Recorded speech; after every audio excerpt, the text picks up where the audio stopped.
잠깐 지난 시간을 되짚고 앞으로 나가보도록 하겠습니다. 지난주에 에베소서, 빌립보서, 골로새서 우리가 6월달에 배울 세 가지 편지를 아우르는 단어가 있다고 했습니다. 뭐였죠? 옥중서신. 뜻은 감옥에서 쓴 편지라는 뜻입니다. 네, 옥중서신 두 가지를 살펴보았습니다. 도대체 바울이 감옥에는 왜 갔냐? 왜 갔죠? 바울이 한 일이 자기 입으로 뭐라고 했어요? 복음을 전했다. 대상자가 누구였죠? 첫째는 유대인, 둘째는 이방인. 문제가 된 건 누구한테 복음을 전한 거예요? 이방인들한테 복음을 전한 게 문제가 되었습니다. 유대인들이 율법을 어기고 있다. 이방인들을 성전에 들여보내고 있다라고 하면서 유대인들이 예루살렘에서 바울을 이제 붙잡게 되었고, 거기서부터 이제 긴 결론이 나지 않는, 풀어나지도 않고 판결이 내려지지도 않는 긴 감옥 생활이 시작되었고, 결국에는 바울이 누구한테 상소했죠?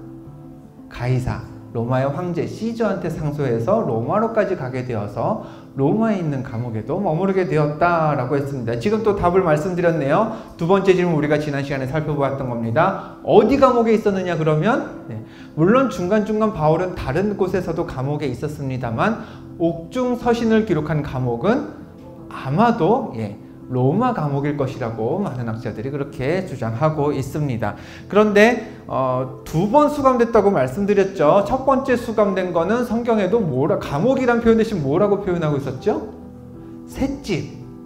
셋집이라고 표현하면서 약간의 특혜를 받았습니다. 다른 죄인들과는 달리 로마의 시민권이 있는 바울이었기 때문에 사람들도 초대해서 교류하면서, 물론 완전한 자유는 아니었겠지만 로마에 가시면 보실 수 있는 이런 곳에서 계속해서 복음을 전하면서 지냈었고요. 그런 이후에 이제 재판이 이루어지지 않아서 석방되었다고 말씀드렸고요. 네로 황제 시대 때 다시 잡혔다라고, 기독교를 박해하던 그 와중에 다시 잡혀서 그때는 이제 진짜 감옥 생활을 시작하게 되었다라고 말씀을 드렸습니다.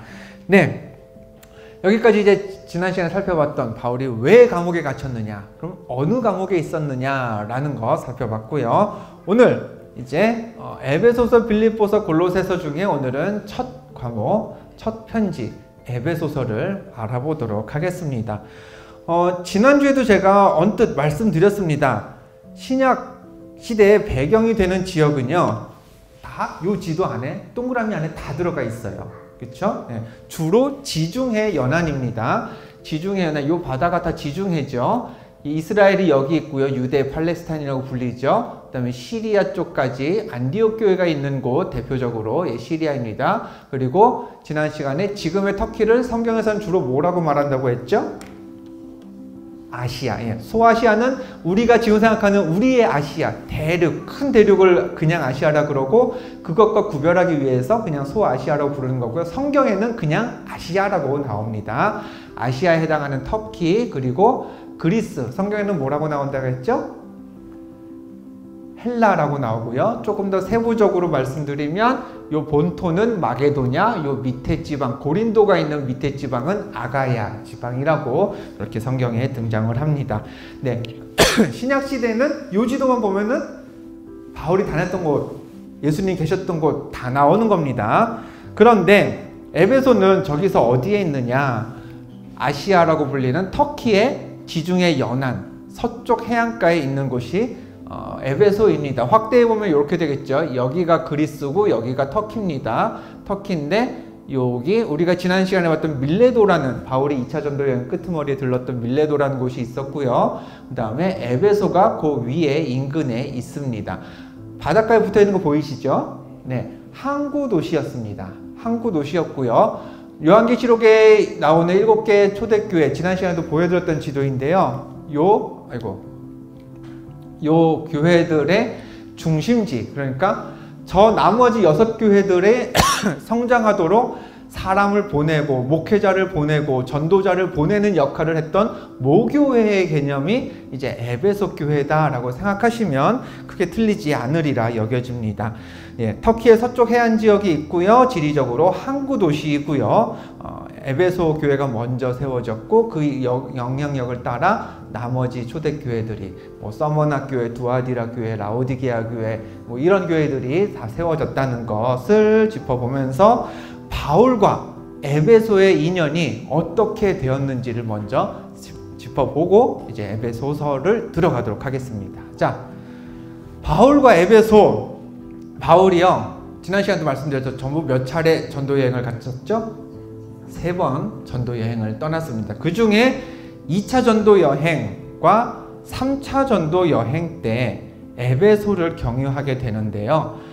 사실은 화면에도 있습니다만 3차 때 더 오랜 시간을 머물게 됩니다. 요 2차 때와 3차 때 여정을 한번 살펴볼게요. 2차 전도 여행을 먼저 보겠습니다. 2차 전도 여행이 끝나갈 때쯤, 말미의 일입니다.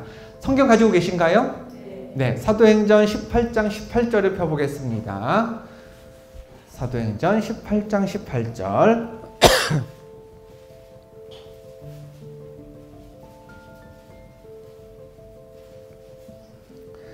사도행전 18장 18절. 이제 여기부터 18장 19장 20장 쭉 볼 겁니다. 적지 마시고 계세요. 18장 18절을 찾으셨으면 우리 같이 한번 읽어보겠습니다. 시작. 바울은 더 여러 날 머물다가 형제들과 작별하고 배 타고 수리아로 떠나갈세라고 했습니다. 자, 잘 보세요. 이 말씀을. 바울이 어딘가에 머물고 있었습니다. 그쵸? 근데 헤어지기로 했습니다. 작별했어요. 그리고 어디로 간다고요? 수리아로 간다고 합니다. 수리아가 어딜까요? 아까 전에도 제가 언뜻 말씀드렸는데 지금 요거랑 비슷한 발음을 가진 곳이 시리아입니다. 그러니까 수리아는 시리아를 헬라식으로 읽으면 수리아가 되는 겁니다. 지도를 다시 보면요. 여기 시리아 지금 현대 국가죠. 시리아 난민들로도 한때 이슈가 됐었고, 그래서 내전 중인 시리아가 있습니다. 여기를 가려고 바울이 어딘가에서 사람들과 작별을 한 겁니다. 그러면 그 작별한 시리아로 가기 위해서 작별한 그 장소는 어디냐? 18장 1절을 한번 볼까요? 18장 1절을 보면 이렇게 되어 있습니다. 그 후에 바울이 어디를 떠나요? 아덴을 떠나 어디에? 고린도에 이르러. 아덴은 어디입니까? 그리스의 수도입니다. 지금으로 말하면 아테네. 아테네가 아덴이라고 성경에 등장을 합니다. 그럼 먼저는 어디 있었단 얘기예요? 아덴에 있었죠? 그리고 어디로 왔어요? 고린도로 왔습니다. 고린도로 이동을 했죠. 그래서 18장이 시작되는 부분, 그 소제목의 1절 위에 뭐라고 되어 있나요? 바울이 고린도에서 전도하다. 그래서 18장에서는 아덴에 머물던 바울이 고린도로 와서 고린도에서 전도했던 얘기고요. 그리고 11절을 보면요. 바울이 고린도에서 얼마나 머물렀는지가 기록되어 있습니다. 1년 6개월. 머물면서 전도를 했다고 기록되어 있죠. 그래서 바울의 이동 경로를 정리하면 이렇습니다. 먼저는 어디 있었어요? 아덴에 있었다가 떠났습니다. 그래서 18장 1절에 보면 어디로 왔어요? 고린도로 왔습니다. 그러다가 1년 6개월을 머물렀죠. 다시 어디로 갔어요? 수리아로 향하기 위해서, 즉 시리아로 향하기 위해서 고린도를 떠난 게 조금 전에 읽었던 18장 18절이었습니다. 그러면은 요 여정대로 바울이 잘 갔나? 18장 18절을 보면요. 이렇게 되어 있어요. 다시 제가 읽어드릴게요. 바울은 더 여러 날 머물다가 형제들과 작별하고 배 타고 수리아로 떠나갈새 브리스길라와 아굴라도 함께 하더라. 그리고 바울이 일찍이 서원이 있었으므로 어디에서요? 겐그레아에서 머리를 깎았더라. 신기하지 않으세요? 성경에 별 기록이 다 있습니다. 저도 내일 커트하려고 미용실 예약해놨거든요. 바울도 머리를 자를 때가 됐는지 겐그레아에서 머리를 잘랐대요. 근데 그냥 자른 건 아니야. 뭐 용모 단정히 하려고 자른 게 아니라 이유가 적혀 있습니다. 뭐 때문에 잘랐대요? 서원이 있었으므로 머리를 잘랐대요. 아마도 구약시대 삼손 하면 생각나는 거 있지 않으세요? 나실인. 머리를 자르지 않았던 그 삼손처럼 하나님 앞에 헌신하고자 약속한 그 기간 동안 머리를 자르지 않고 있다가 그 헌신의 기간이 다 되면 이제 정리를 하기도 합니다. 어쨌든 그런 서원, 하나님 앞에서의 헌신, 약속 이런 것과 연관지어서 바울이 이제 이 여행도 마무리가 되어가는구나 하면서 뭔가 마음을 새롭게 결심하기 위해서 겐그레아에서 다시 한번 열심히 해보자 라든가 이제껏 또 수고했지만 또 내가 여기서 복음 전하기를 멈추면 안 되지 라는 그런 결단을 자기 자신의 그런 마음을 새롭게 다지기 위해서 머리를 깎지 않았을까 유추해 볼 수 있습니다. 근데 그 장소가 어디라고 되어 있죠? 겐그레아라고 되어 있습니다. 겐그레아는요, 고린도 옆에 있는 작은 도시예요. 작은 도시고요. 성경에서 딱 2번 언급이 됩니다. 오늘 말씀이 한 군데 있고 또 이제 로마서 16장에 보면은 뭐 겐그레아에도 교회가 있었어요. 겐그레아 교회 뭐 집사 베베 뭐 그러면서 바울이 누구에게 안부 묻고 누구에게 안부를 전하고 이럴 때 살짝 등장하는 게 겐그레아인데요. 고린도 옆에 있어서 사실 성지순례 고린도 같은 데 가면 가긴 쉽습니다. 근데 사실 가도 별로 볼 게 없는 곳이기도 합니다. 그 2000년 전이잖아요. 바울 시대 때. 요때 유적들이 대부분 바다의 밑에 묻혀 있다 그래요. 그 지금 남아있는 건 극히 일부인데 그것도 뭐 별로 이렇게 볼 게 없는, 그래서 사람들이 그냥 도시에 와서 여기가 바울이 하나님께 새롭게 결단을 하면서 머리를 깎았던 곳이구나 하면서 그냥 의미를 찾고 가는 곳 정도지 뭐 이렇게 눈으로 보고 경험할 수 있는 건 많지 않기 때문에 잘 가진 않지만 어쨌든 그럼 바울이 2차 전도여행 말미에서 바울이 진짜 3차 전도여행을 뭐 몇 년 쉬었다가 또 간 게 아니거든요. 바로 이어서 가거든요. 그런 걸로 미뤄봤을 때 여기서의 결단이 바울의 인생에 또 중요한 영향을 미치지 않았을까 생각해 볼 수 있는데, 그런 의미에서 우리에게 의미를 주는 곳이 겐그레아다 생각하면 될 것 같습니다. 근데 특이한 점은요, 우리나라에도요 겐그레아가 있어요. 뭔 소리요 싶으시죠? 네, 있어요. 바울이 뭐 했다고요, 겐그레아에서요? 머리를 잘랐어요. 근데 보니까 네이버 지도 보니까요, 저기 강남 논현역에도 겐그레아 미용실 있고요. 평택이에요, 저거는 겐그레아 헤어샵. 네, 그러니까 굉장히 성경을 잘 하시는 분입니다. 예. 와, 바울이 결단한 마음으로 머리를 깎았지, 나도 그런 마음으로 이제 손님들의 머리를 깎아줘야지 하는 그런 비장한 각오로 오픈을 하시고 이름을 단 게 아닐까 싶습니다. 예, 어쨌든 네, 겐그레아 미용실이라고 있습니다. 네, 자, 바울이 고린도를 떠나서 겐그레아에 잠깐 들러서 머리를 깎고 그러면 원래 어디로 가려고 했죠? 수리아, 지금의 시리아로 가려고 했는데요. 그렇게 갔는지 한번 보겠습니다. 18장 19절, 우리 계속 사도행전 보고 있죠. 사도행전 18장 19절을 보겠습니다. 자, 어디로 왔다고 써있죠? 에베소에 와서 그들을 거기 머물게 하고 자기는 회당에 들어가서 유대인들과 변론하니 라고 되어 있습니다. 겐그레아에서요 바다를 건넜습니다. 겐그레아는 그리스고요. 에베소는 아까 말씀드린 대로 터키입니다. 튀르키예. 그래서 바다를 건너서 에베소에 도착을 했습니다. 자, 이렇게 온 거죠. 아덴에 있었다가 바로 옆에 항구 도시 고린도로 갔습니다. 이게 영어가 아니어서 조금 철자가 이상해도 이해해 주시기 바랍니다. 그리고 겐그레아로 바로 이동했다가요 배를 타고 건너서 에베소를 갔습니다. 그리고 바울이 원래 가려고 했던 곳은요 수리아, 시리아죠. 그래서 앞으로 갈 여정이 이만큼 더 있는 겁니다. 여기 시리아에는 안디옥 교회가 있고요. 안디옥 교회 가기 전에 예루살렘을 거치려고 바울이 의도를 했던 거고요. 어쨌든 그래서 그리스, 헬라에 머물던 바울이 대륙으로, 시리아로, 유대로 가기 전에 들렀던 곳이 에베소로 보시면 되겠습니다. 이게 2차 전도 여행 끄트머리이고요. 자, 그래서 네, 원래는 그래서 바울이 안디옥까지 가는 게 목표였는데요.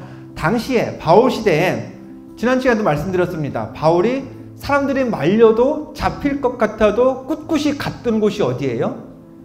예루살렘 교회였습니다. 왜죠? 거기가 메인이거든요. 거기가 모든 교회의 시작이고 모든 그리스도인의 역사의 출발점이고 내가 선교를 인정받고 또 보고를 하려면 어디 가서 하는 거예요? 예루살렘 교회를 가서 하는 겁니다. 예. 거기가 제일 큰 교회였고요. 또 거기 못지않게 컸던 교회가 시리아에 있는 안디옥 교회입니다. 그러니까 바울이 여기는 이제 자기가 개척한 거예요. 그러니까 이제 막 시작된 교회들, 조그만 교회들이 막 있는 거고, 교회라 하면 당시로서는 어디에 있는 거예요? 예루살렘에 있고 안디옥에 있는 거입니다. 예. 그래서 안디옥으로, 예루살렘으로 가려고 했던 바울이었기에 에베소에 오래 머무를 의향이 없었던 것 같습니다. 사도행전 18장 20절을 볼까요? 18장 20절 읽어보겠습니다. 시작. 자, 사람들은 바울이 더 있었으면 했습니다. 회당에서 말씀도 가르쳐주고, 그러니까 더 있었으면 했는데 바울은 지금 가야 할 곳이 정해져 있기에 허락하지 않았습니다. 그래서 가이사랴로 가서 이제 예루살렘 갔다가 시리아로 가는 여정을 계획대로 갑니다. 그러면서 2차 전도 여행이 끝나고요.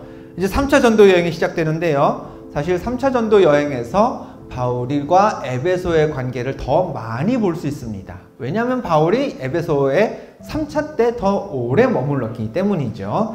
19장 1절을 보겠습니다. 19장 1절 보면요. 같이 읽어볼까요? 시작.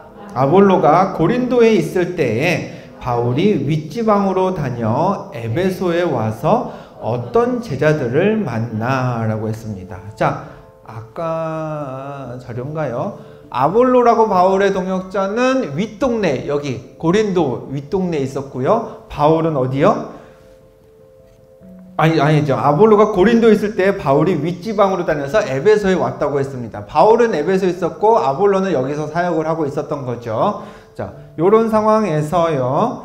어떤 활동을 했냐? 뭐 늘 그랬듯이요. 회당 중심으로 복음을 전했다고 성경에 조금 전에 19장에 기록되어 있는데요.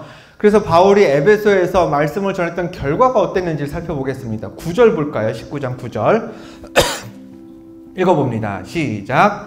어떤 사람들은 마음이 굳어 순종하지 않고 무리 앞에서 이 도를 비방하거늘 바울이 그들을 떠나 제자들을 따로 세우고 두란노 서원에서 날마다 강론하니라 라고 했습니다. 자, 일단은 처음에는 바울이 모든 사람에게 복음을 전했습니다. 그런데 모든 사람들이 다 그 복음을 받아들인 게 아니었습니다. 일부는 비방했어요. 일부는 받아들였어요. 그래서 바울이 결심을 했습니다. 누구에게 더 집중하기로? 복음을 받아들이고 말씀에 더 갈급해져 있는 사람들에게 이번엔 좀 더 집중을 해보자. 바울이 늘 그랬던 건 아니었습니다만 에베소에서는 그런 결정을 내렸습니다. 그래서 어디에서 매일같이 강론했어요? 두란노 서원이라는 곳에서 강론을 했습니다. 익숙한 이름이시죠? 네. 어떻게 잘 아세요? 출판사 있죠. 신앙서적 많이 펴내고 성경도 내고, 그쵸? 기독서적을 내는 출판사입니다. 성지순례로 에베소를 가시면요, 보실 수 있는 게 있어요. 저 웅장한 2층 대문 보이세요? 책을 쌓아두고 있었던 곳입니다. 예. 도서관입니다. 예. 그러니까 하시는 이유는 뭐예요? 저기가 두란노 서원 같죠? 이렇게 저렇게 얘기하는 이유는 뭐지? 예. 성지순례 하면 에베소 유적지에 가장 높게 남겨져 있는 유적입니다. 예. 도서관인데요. 많은 분들이 여기가 여기가 도서관입니다. 많은 책들이 있었습니다. 두란노 서원이고 여기구나 하는데 아닙니다. 예. 바울 사후에 그러니까 2세기에 지어진 셀주크 도서관이라는 곳인데요. 바울 시대에는 없었던 건물로 여겨지고요. 예, 두란노 서원도 아닙니다. 그리고 두란노 서원은 지금 어딘지 밝혀져 있지 않습니다. 예, 그래서 혹시 못된 가이드 만나면 저기가 두란노 서원입니다. 그렇군요. 예, 은혜롭게 다녀오실 수 있는데 아니라는 거 아시면 좋겠습니다. 그래서 이런 두란노 서원이 어디 있었다쯤은 알아야죠. 어디에? 에베소에 있었던 겁니다. 뭐 안디옥이나 뭐 빌라델비아 교회, 뭐 빌립보, 아덴 이런 데 아니고요. 에베소에 있었던 서원이고요. 바울이 거기서 말씀을 강론했던 곳입니다. 자, 그럼 그 에베소에서 바울이 얼마나 있었는지를 보겠습니다. 19장 10절 말씀을 볼까요? 이렇게 되어 있죠. 2해 동안 이같이 하니 아시아에 사는 자들이 그러니까 아시아람은 튀르키 요 지역이죠. 아시아에 사는 자는 유대인이나 헬라인이나 다 주의 말씀을 듣더라 했습니다. 최소한 얼마 있었다고요? 2년 동안 머물렀어요. 그리고 22절을 보면 뭐 얼마 동안 더 있으니라 라는 표현이 있습니다. 그래서 학자들은 한 3년 정도 머물렀을 것으로, 에베소에 3년이나 있었을 것으로 생각을 하고 있습니다. 그런데 이 에베소와 바울 사이의 관계에서 우리가 꼭 기억해야 할 사건이 지금 이 3차 전도 여행 때 3년 동안 머물렀을 때 이제 일어나는데요. 19장 24절을 한번 보겠습니다. 24절 한번 같이 읽어볼까요? 19장 24절 읽겠습니다. 시작. 즉 데메드리오라 하는 어떤 신상 모형을 만들어 직공들에게 적지 않은 벌이를 하게 하더니, 네, 자, 우상의 형상을 만들어서 팔아서 그걸로 생계를 유지하던 사람들이 당시 에베소에 많았습니다. 대표적으로 이름이 나오죠. 누구요? 데메드리오라는 사람이 나옵니다. 그러니까 이 사람 혼자 했던 게 아니라 거의 기업형이에요. 직공들에게 줘가지고 이제 회사, 공장을 차린 겁니다. 거의. 그래서 같이 막 생산을 해내서 그걸 팔아서 먹고 살았던 사람들이 있었는데, 우상 이름은 뭐예요? 아데미라고 했습니다. 아데미는 조금 더 익숙한 이름으로 우리가 그 그리스 로마 신화에 찾자면 아르테미스입니다. 원래 이 그리스 신화에서요, 아르테미스는 뭐 사냥의 신, 뭐 광야의 신, 자연의 여신, 여신입니다. 예, 으로 여겨지는데요. 그 그리스 신화하면 그 대빵이 누구죠? 제우스. 제우스의 딸이에요. 딸. 그리고 아폴로랑 이제 성별은 다르지만 쌍둥이 이 관계가 됩니다. 그래서 아르테미스라는 여신을 이제 에베소 사람들이 많이 숭배를 했는데, 근데 이 그리스 신화에서 나오는 아르테미스는 어때요? 그냥 사람이죠. 그리스 신화의 사람들이 대부분 형상들이 다 사람 같습니다. 예. 사람인데 에베소 사람들이 섬기던 아데미는 좀 달랐습니다. 사진을 볼까요? 이렇습니다. 예. 이게 뭔가 그리스 신화가 많이 변질되어서 뭔가 그 자기네들이 원하는 모습, 다산, 풍요 이런 것들을 상징하는 그런 모습, 그런 소재들을 막 갖다 붙여서 이런 기괴한 형상이 되었던 게 에베소 사람들이 섬겼던 아데미의 실체입니다. 그래서 이 에베소에서의 사건, 바울이 아데미와 모든 신들을 당연히 뭐라고 설파했겠어요? 다 능력 없는, 이거 다 바보 같은 짓이다. 무슨 이 너네가 사서 섬기는 이 신에게 무슨 힘이 있고 능력이 있겠느냐. 오직 우리가 섬길 분은 한 분 하나님이시고 그 하나님의 자녀가 되기 위해서는 예수 그리스도를 믿고 구원받아야 된다라는 것을 바울이 가르쳤습니다. 가르쳐서 에베소에서 아까 봤죠? 어떤 사람들은 비방하기도 했지만 많은 사람들이 바울의 가르침에 수긍을 하고 믿음을 갖기 시작했죠. 그러면은 에베소의 우상들을 버리기로 결심한 사람들이 많아지면 많아질수록 이 우상의 형상을 만드는 사람들은 벌이가 감소하는 겁니다. 좋겠어요? 안 좋겠어요? 그 사람들 보기엔 바울은 없어져야 할 사람인 거죠. 예.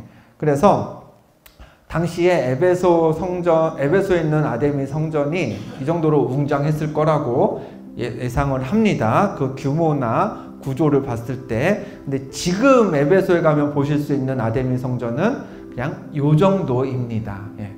터만, 기둥 몇 개와 터 정도를 볼 수 있는데요.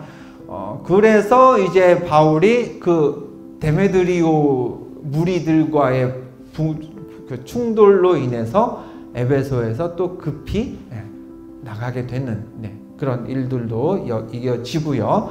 어쨌든 이런 일들이 3년 동안 바울이 에베소에 있으면서 경험하게 되는데요.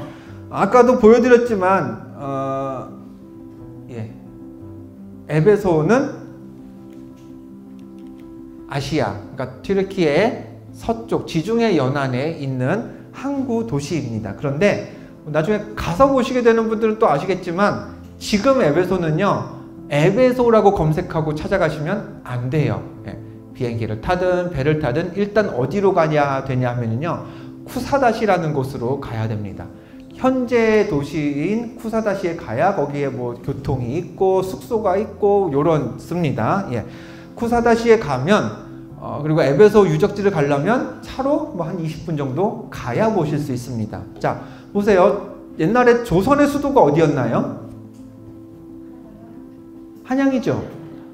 그게 지금이 어디예요? 서울이죠. 그러면은 어디 외국인이 와가지고 저는 600년 역사가 있는 그 서울에 가서 그 역사 깊은 것들을 보겠습니다 하고 강남 대치동에 딱 가면은 볼 수 있어요? 있어요? 없잖아요. 같은 서울인데. 그쵸?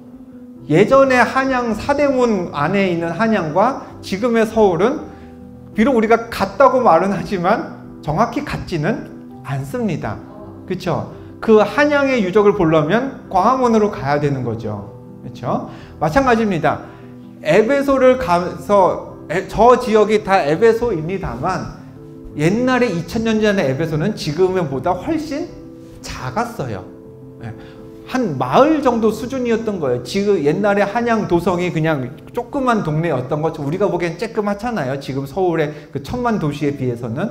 마찬가지로 지금의 에베소와 바울 시대의 에베소는 같지만 정확히 같진 않습니다. 훨씬 작은 면적을 지칭하는 게 고대 에베소입니다. 그래서 고대 에베소 유적, 아까 말씀드린 그 도서관, 두란노서원으로 착각할 수 있는 도서관이나 아니면은 아데미 신전 뭐 이런 것들을 보려면은 그냥 유적지 타운이 있어요. 돈 받고 들어가는. 예. 여기부터 에베소 유적입니다 하고 들어가는 데가 있거든요.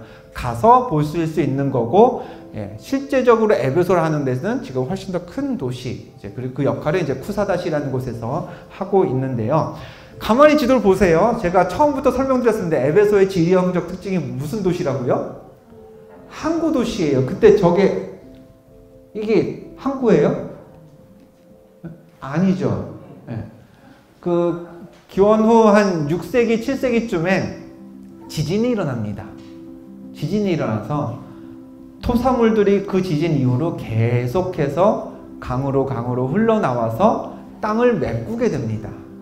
그래서 2000년 전에 에베소는 항구 도시였지만 지금은 토사물들이 밑으로 내려오고 해서 바다에서 한 4, 5km 들어가 있는 곳이 고대 에베소 유적지가 되어 버렸습니다. 그래서 가서 보시면 이게 왜 항구야 싶지만 옛날엔 항구였고 지금은 아니라는 거, 이렇게 달라진 점을 또 기억하셔야 될 것 같습니다. 자, 요런 에베소에서 있었던 바울과의 어떤 성경의 기록들을 살펴보았고요. 그럼 이제 본격적으로 한번 에베소서라는 곳으로 들어가 보겠습니다. 아까도 한번 말씀드렸죠. 바울 시대의 주축이 되었던 교회 두 군데였습니다. 한 군데는 예루살렘 교회, 두 번째는 안디옥 교회. 예루살렘 교회는 뭐 오순절 성령이 임해서 교회의 역사가 거기서부터 마가의 다락방에서 시작된 거죠. 교회의 기원이요, 교회의 시작이요, 교회의 예수님 시대, 그러니까 바울 시대에는 교회의 모든 것이었습니다. 여기가 가장 먼저 교회가 생겨났던 거죠. 그리고 스데반 집사가 죽은 이후에 믿음의 사람들이 여기저기로 흩어졌습니다. 그 중에 이제 안디옥에 모여있던 사람들이 이방인에게도 전도를 하면서 최초로 이방인들에게 복음을 전하기 시작했고, 그리고 그리스도인이라는 이름으로 불리기 시작했던 곳이 안디옥 교회였습니다. 이런 의미를 가진 두 교회가 당시 바울 시대의 교회관의 중심이었는데요. 그 와중에 에베소 교회가 폭발적으로 성장하게 됩니다. 아까 말씀드린 것처럼 7개 초대교회의 중심 역할을 할 만큼 교회가 성장해지게 되는데요. 예루살렘이나 안디옥 못지않게 계속해서 성장하고 교회의 힘이나 은사도 많아지게 됩니다. 근데 한번 생각해 보세요, 여러분. 뭔가 폭발적으로 성장해요. 아이들이 막 키 한참 클 때 있죠. 키 클 때 1년에 막 10몇 cm씩 크는 아이들 있잖아요. 그러면은요, 신기하게 꼭 어디가 아프다 그러지 않나요? 다리가 아파, 무릎이 아파, 그래서 허리가 아파 이러면서. 그러니까 몸이 감당하는 것 이상으로 이렇게 커버리면 어딘가 아픈 데가 생기고요. 그리고 몸은 다 커가지고 어른인데 생각하고 말하는 거 보면 아직 애고, 그런 언밸런스가 조금 생깁니다. 교회도 마찬가지입니다. 바울 당시의 초대교회, 특별히 에베소 교회는요, 여러 이슈가 끊임없이 있었습니다. 왜요? 교회는 크는데 아직 신학이라든가 그런 것들은 제대로 정립이 되질 않았어요. 사람은 많아지는데 성도의 역할이 무엇인가가 명확하지가 않았어요. 전도는 계속 하는데 이단은 계속 들어와서 방해해요. 이러니 교회는 그 외양은 성장하고 있는데 내실은 아직 그만큼의 성장을 따라가지 못하는 상태였고, 그렇다 보니 교회 안에 여러 가지 이슈나 문제가 불거질 수밖에 없었던 시대였습니다. 자, 바울 당시의 초대교회 여러 이슈가 끊임없이 있었는데요. 이런 겁니다. 구원에 대해서 유대인과 이방인이 도대체 유대인들만 하나님의 백성이냐, 이방인들에게 할례를 줘도 되는 거냐, 이 사람들도 구원 받는 거냐, 이거는 신약 성경에 계속해서 등장하는 문제였고요. 두 번째로 율법과 복음의 관계. 구원받으면 율법은 상관없는 거냐, 아니면 끝까지 지켜나가야 되는 거냐 라는 것도 그렇죠. 또 교회의 권위, 교회가 세워지고 사람들은 많아지는데 이 머리가 누구냐, 리더는 누구냐, 누가 널 리더로 세웠느냐, 난 널 리더로 생각하지 않는데 너는 왜 리더 노릇을 하냐, 이런 것들부터요. 성도의 역할, 직분이 주어지죠. 장로, 집사, 이런 직분을 받는 사람들이 뭘 해야 되는 거냐 이런 것까지 여러 가지 이슈들이 있었고, 에베소 교회 역시 이런 이슈들을 피해가지 못했습니다. 자, 그렇기 때문에 에베소 교회가 성장할수록 이에 대한 답들이 빨리 정립이 되었던 거죠. 그래서 바울이 어디에서 있었지만 편지를 쓸 수밖에 없었어요? 감옥에 있었지만 편지를 쓸 수밖에 없었습니다. 옥중에서라도 편지로 교회를 가르쳐야 했던 긴급한 상황이었던 거죠. 그래서 바울이 편지를 쓴 목적, 교회의 질서가 지켜져야 되는 겁니다. 사도의 권위가 무엇인지, 성도들은 어떻게 따라야 하는지, 그리고 성도 간의 일치를, 화합을 이루어야 한다는 것. 그래서 무슨 주제가 나오면 네가 맞냐 내가 맞냐, 이게 해야지 저렇게 해야지 이렇게 다투는 게 아니라 서로 아우를 수 있는 결론을 도출해야 한다는 것, 그런 역할을 해야 한다고 바울이 에베소 교회에 급하게 가르쳤던 게 에베소서의 주된 내용입니다. 자, 그래서요, 이런 목적을 위해 바울이 제시한 해법이 뭐냐? 교회가 어떻게 질서를 세워야 하느냐, 성도들이 어떻게 하나 되어야 하느냐에 대한 바울의 해법, 에베소서에서 제시하는 가장 큰 해법이 이겁니다. 그리스도 안에 있어야 된다는 겁니다. 이게 그냥 대원칙이 되는 거죠. 자, 한번 보겠습니다. 그리스도 안에서, in Christ, 헬라어로는 이제 en Christo라고 하는데요. 성경을 한번 보서 그 에베소서를 한번 펴보겠습니다. 그래도 에베소서 공부하는데 에베소서 한 번은 펴봐야죠. 에베소서 펴보겠습니다. 자, 1장 1절을 펴볼게요. 자, 미안해. 좀 더 재밌게 해볼게. 자, 에베소서 1장 1절 펴보겠습니다. 피셨나요? 자, 제가 읽을 때 그냥 눈으로 1절부터 2절 3절 그 문단을 한번 쭉 볼게요. 1절 보면 하나님의 뜻으로 말미암아 그리스도 예수의 사도된 바울은 성도들과 그리스도 예수 안에 있는 신실한 자들에게 편지한다고 되어 있죠. 2절 보시면 3절 보시면요. 하나님 곧 우리 주 예수 그리스도 아버지께서 그리스도 안에서 하늘에 속한 쭉 나오고요. 4절 보시면요. 곧 창세 전에 그리스도 안에서 우리를 택하사 우리로 사랑 안에서 그 앞에 거룩하고 쭉 나오고, 5절도 예수 그리스도 말미암아 자기 아들들이 되게 하셨으니, 6절 보면 이는 그가 사랑하시는 자 안에서 우리에게 거저 주시는 바, 7절 보면 우리는 그리스도 안에서, 8절 보면 9절로 보죠. 그의 기뻐하심을 따라 그리스도 안에서 때가 찬 경륜을 위하여 나오고요. 10절 보면 하늘에 있는 것이나 땅에 있는 것이 다 그리스도 안에서 통일되게 하려 함이라. 11절 12절 보면요. 이는 우리가 그리스도 안에서 전부터 바라던. 13절 그 안에서 나오고요. 14절 하려 하심이라. 15절 이로 말미암아 주 예수 안에서 이렇게 쭉 나옵니다. 예. 제가 14절, 15절 읽었는데요. 거의 매 구절마다 뭐가 나와요? 그리스도 안에서, 예수 안에서, 주 안에서 이게 그냥 계속 나옵니다. 예. 그러니까 바울은 뭔 얘기를 하든 교회가 하나 되려면, 교회가 구원의 문제를 해결하기 위하면 답은 하나다라는 거예요. 누구 안에서? 그리스도 안에서 있어야 된다는 겁니다. 네. 잠시만요. 네. 그래서 에베소서를 읽을 때 그리스도 안에서라는 표현을 그냥 계속 나오니까 넘어가자라고가 아니라 이만큼 바울이 예수 안에 있는 신앙생활을 중요하게 여겼구나라고 생각하시면서 결코 쉽게 넘어가면 안 된다는 단어가 바로 in Christ and Christo, 그리스도 안에서라는 표현입니다. 들어오실 때 유인물 옆에 커피 하나씩 받으셨어요? 네. 들어볼까요? 못 받으신 분 나가실 때 몇 개 아직 남아있을 거예요. 예. 앞에 뭐라고 써 있어요? 영어로 읽어보면 en Christo라고 써 있습니다. 예.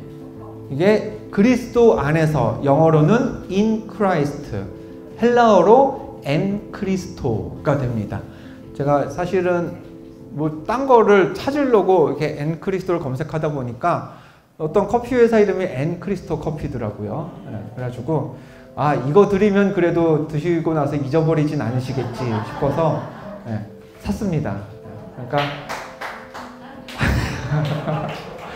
네, 그러니까 이게 날짜도 써 있을 거예요. 6월 10날 그 만든 거라고 써 있습니다. 그러니까 너무 오래 두시면 아끼시면 뭐 돼요. 그러니까 내일 아침에 그냥 드시면서 에베소서 배웠지. 에베소서의 주제가 그리스도 안에서였지. 그 그리스도 안이 헬라어로 하면 엔 크리스토구나. 네.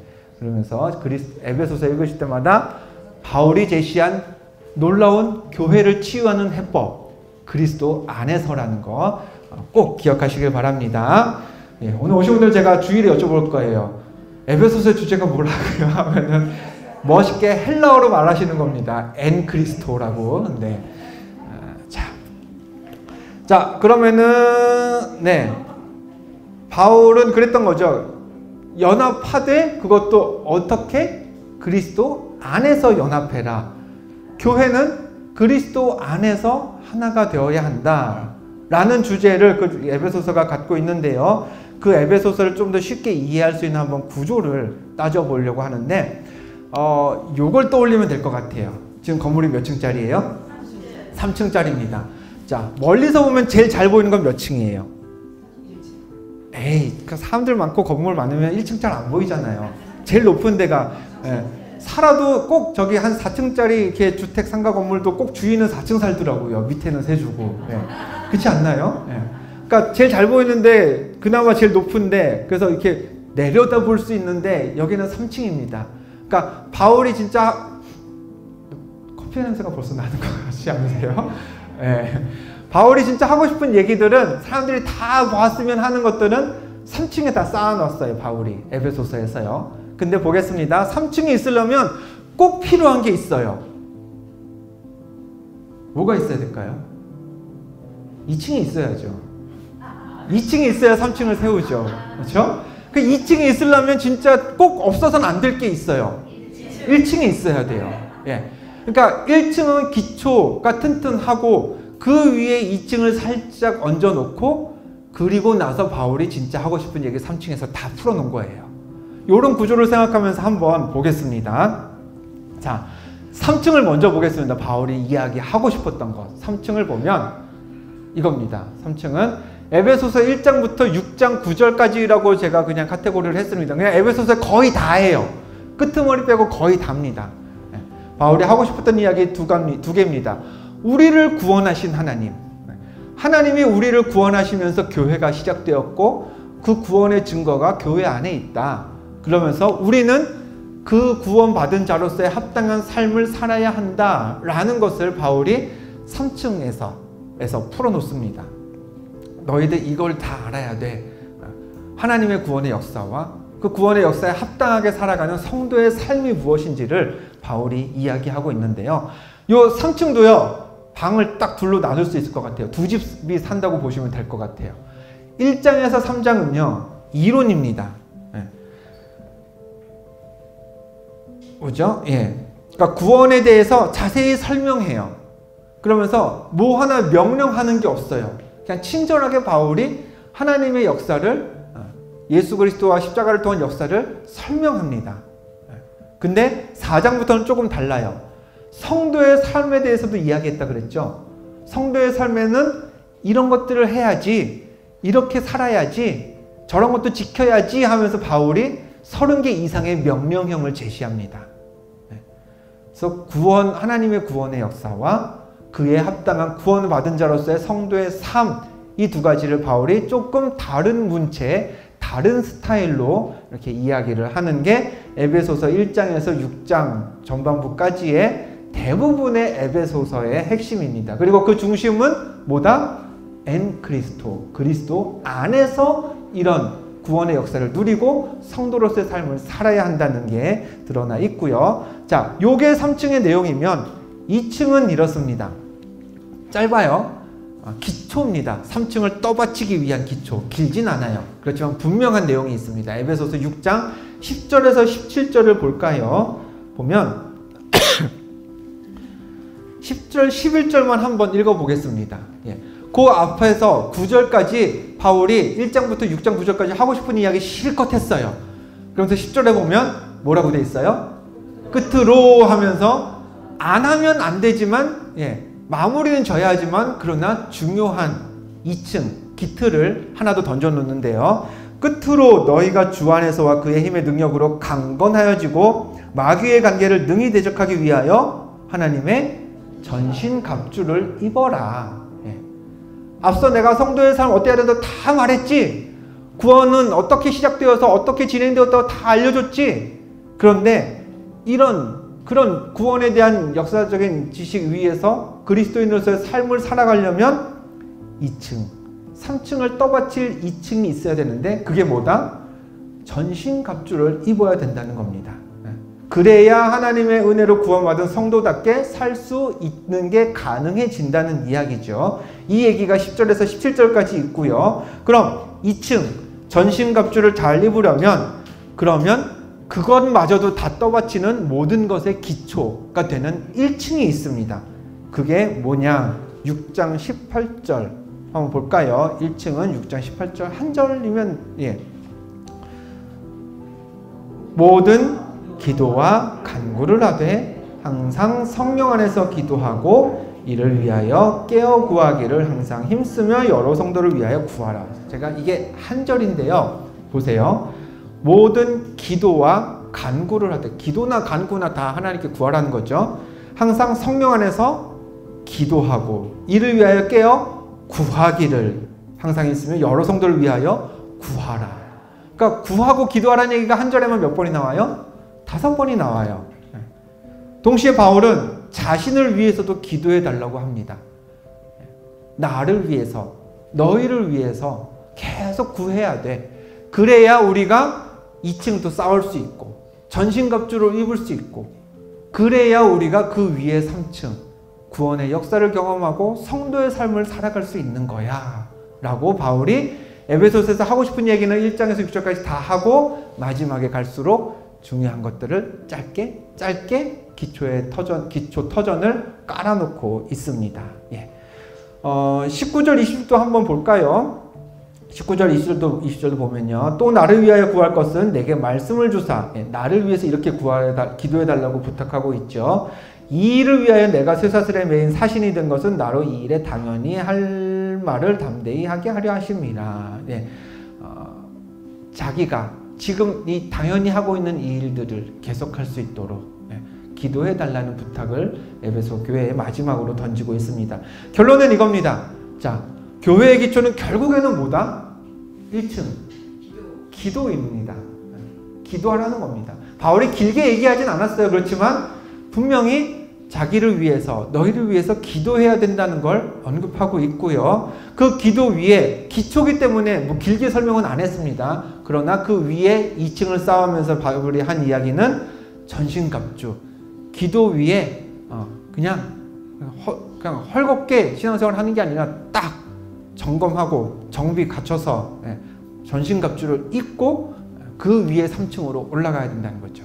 성도의 삶을 살아내는 것, 하나님의 구원의 역사를 경험하는 것, 그렇게 교회 안에 어떤 이슈든 그리스도 안에서 그와 같은 신앙생활을 해나가는 게 진정 교회를 세워가는 일이다 라고 바울이 이야기를 하고 있습니다. 예. 여러분들 어떠신가요? 구원받은 성도로 살고 계신가요? 아멘 하세요. 아멘이죠. 그럴 수도 있고 아직은 우리가 부족하게 살 수도 있습니다만, 그러나 구원받은 성도답게 살려면 어떻게 해요? 3층에서 바울이 깔아놓은 이야기들 다 하려면 전신갑주를 입어야 되는 겁니다. 무장해야 하는 거죠. 그리고 진리의 허리띠도 메고 의의 호신경을 갖고 믿음의 방패로 세우고, 근데 무장만 한다고 되는 게 아니라 신앙생활을 떠받치는 근간은 뭐예요? 기도 위에 그 전신갑주가 세워져야 한다는 거. 기억하시길 바랍니다. 어떤 성도로 사느냐는 다 다를 수 있어요. 바울도 이 성도는 이래야지 저래야지 30개 넘게 이야기를 했어요. 그 중에 어떤 성도는 다 지킬 수도 있겠지만 어떤 성도는 한두 개 지키면서 성도의 직분을 다 한다고 생각할 수도 있습니다. 우리가 성도의 삶을 어떻게 사는지는 제각각 다 다르겠지만, 즉 3층을 꾸미는 방식은 다 달라요. 다르겠지만 적어도 기도의 문은 우리 모두한테 다 열려 있어야 한다는 건데, 1층은 튼튼해야 된다라는 건 3층이 어떻게 꾸며지든 똑같다라는 얘기예요. 그리고 그렇게 1층이 튼튼해야 3층에서 그리스도인의 삶을 잘 살아갈 수가 있습니다. 만약에 기도의 터 1층이 흐물흐물하면 2층도 3층도 다 무너지게 되겠죠. 그리스도 안에서 그리스도 안에서 예수님의 이름으로 기도하는 일에 더 힘쓸 수 있는, 그래서 전신갑주도 입고 그리스도인의 삶을 잘 살아내시는 그리스도 안에서 승리하는 저와 여러분 되시기를 축복합니다. 아멘. 에베소서는 이렇게 3층 구조 생각하시고, 잊어버리지 말 건 대주제, 대전제는 뭐다? 그리스도. 그리스도. 커피는 드셔도 포장지는 버리지 마세요. 그러면 자꾸 잊어버릴 것 같으면. 잘 기억하시고 내일 아침에 한 잔씩 잘 드시고 다음 주에 빌립보서와 함께 만나도록 하겠습니다.